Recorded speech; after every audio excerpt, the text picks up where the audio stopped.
Well, I don't know. When I'm trying to shoot stuff like this, I never know. Okay, looks like you can see the face of the indicator, maybe. So I got the indicator set back up, and obviously we've got the distributor out of that wide front 45 that I call the plow tractor because that's what it does most of the time. And I don't know by coincidence or what, because I've already done this, but I'm going to demonstrate. This one also has, well, this one's got about 16.5 thousandths in play in it.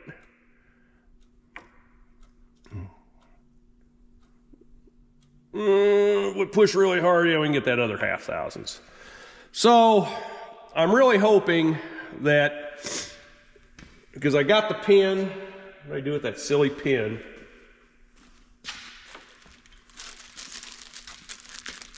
I'm gonna go ahead and take it out of the bag.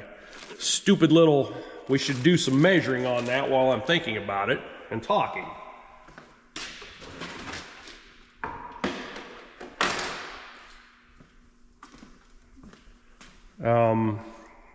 All right, here we got our calipers. Yeah, it's an 1/8 inch.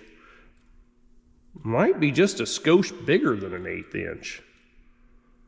Like 127. Well, our calipers seem to 0. Maybe we get a mic out and double check that.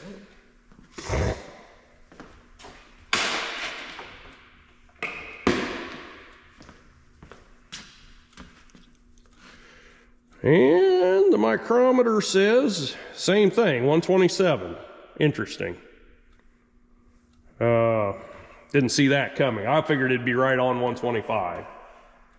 Well, I don't know, folks. I don't like paying $14 for something that I'm pretty sure we could make for a penny's worth of cold rolled steel, but no more than we do this, maybe it's the prudent thing to do. So, and obviously I have this one. I guess we will write down the dimensions and ponder that going forward. It's also possible that you can get soft steel from somebody like McMaster Carr for not too horrible a price. Okay, after we've said that, I will note that it is an absolutely beautiful day here today. Not real warm yet, but the wind isn't blowing, the sun is shining, and the snow is melting from yesterday's blizzard. They kind of missed that.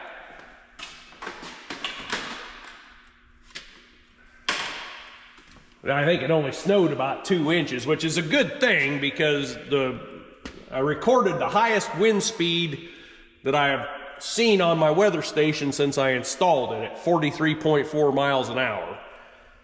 What the actual wind speed was, I have no idea. It's just, that is the highest one I've ever seen it.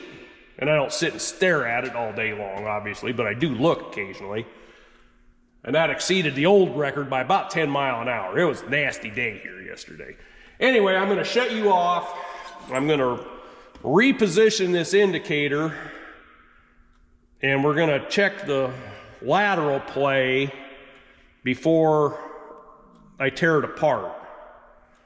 So we'll be back later. All right, this setup with the indicator is a little harder to make.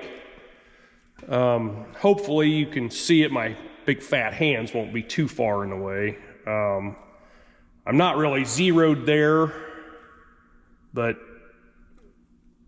okay, we're at about +8, and we're at about -11. Actually, +10. So I'm gonna say we got about 21 thousandths. This is just a guess. I'm gonna measure this before I put a new bushing in it, but I have another new bushing, so this one may get the full Monty too. If that bushing's got more than a couple thousandths in it, we will go ahead and burn that next new one I've got. I don't know. I guess I'll bring you back when I get this thing apart and we'll do some measuring on that, and I don't know. Pretty sure all I've got to do is get the gear off of it, and then the shaft should come out of there without having to remove the breaker point plate and all the electronic, hopefully. I don't want to tear it all apart. That's what I'm getting at. Anyway, I'll bring you back later. Well, folks, I managed to get this silly thing apart. It was a lot of fun. Anyway, I don't know if you guys can see this, but when I put the mic on it, these safety glasses have readers in them to help me cheat. Because I can see at 58 years old, almost 59, I can see almost good enough to read stuff like this. So, if you can see that, the shaft mic's right at 489 thousandths on the lower portion anyway. The top portion is maybe 4/10ths of a thousandths bigger. So it's pretty straight, but I believe the one in the other distributor was about 490, so this one's got a tiny bit more wear in it. And it's really hard to say how many million times that shaft has went around in the bushing. We get our little telescoping gauge here. And the bottom of the bushing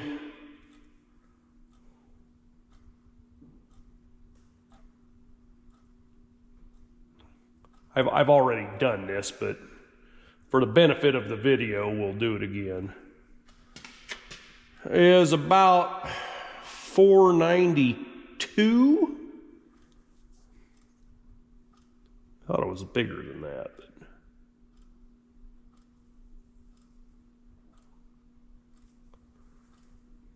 yeah, 492 and a half maybe. If we check the top,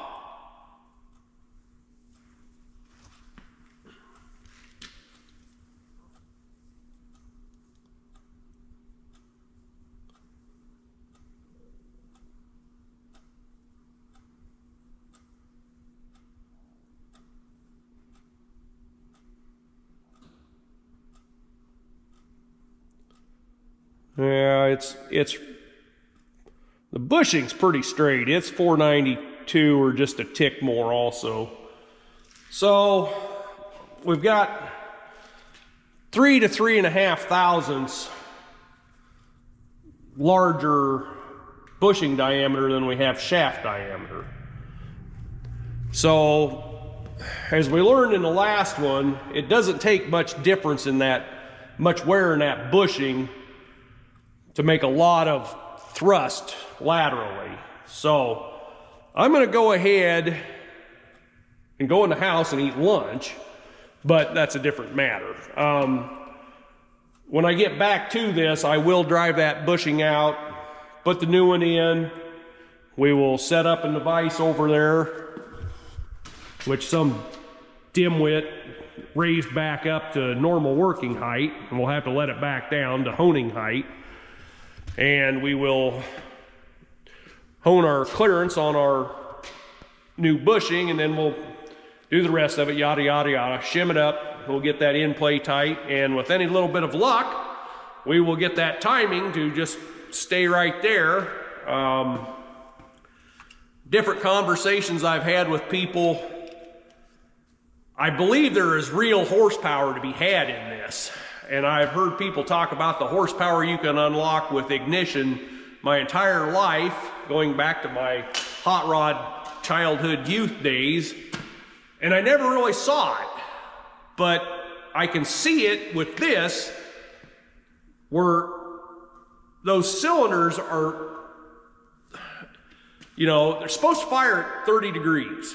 And this distributor, sometimes it'd hold pretty steady for a while, but then it would really float out, and you know, I'm gonna say it was firing anywhere from 10 to 35 or 40.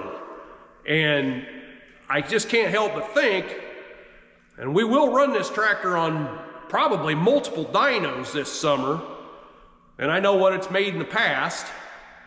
Of course, that's subjective in its own right, because every day on the dyno is a rule unto itself. But anyway, a trend will come along. So if, you know, if that tractor gains 5 horsepower consistently, I'm gonna say that was some of the cheapest, easiest horsepower we've ever gained. Enough of my rambling. I'm gonna go in and finish off that tuna noodle casserole and finish watching Ross and do another cold start video to post for myself. Thanks for watching.